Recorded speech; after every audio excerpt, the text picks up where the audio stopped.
लई जणांचा प्रश्न हा आहे, या पिझ्झा कसा बनवतला तोच कळण नाही. आज सुमासने दाखवतो छानपैकी ट्रिक. पिझ्झा बेस आणतला आणि त्याला दोन्ही बाजून पाणी लावून 10 मिनिटांसाठी ठेवतलं. 2 अंडी लागतात तिथे, एक उकडून घेतलं आणि एक तसंच घेतलं. उकडलेल्या अंड्याचे लांबडे लांबडे काप करतले. दुसरं अंड फोडून घेतलं आणि छानपैकी फेटून घेतलं.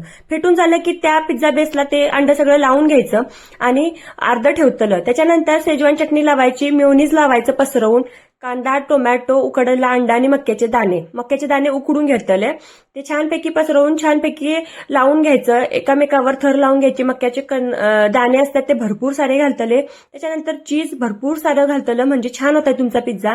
आणि उरलं जे फेटले अंड वत्तं का नाही ते ह्याच्यावरती वत्तलं. वतल्याशी की एका भांड्यात पॅनमध्ये ते ठेवतलं. 1-7 मिनिटं ठेवतलं. 5 ते 7 मिनिटांनी पिझ्झा तुमचा तयार होता. इतका पौष्टिक आणि इतका भारी लागताय म्हणून सांगू. आणि सोपी ट्रिक आहे, तुम्ही करून बघा आणि नाही चांगला झाला तर सांगा. 1 नंबर होता. लहान पोरासनी बी दिल्याशी तर चालतं.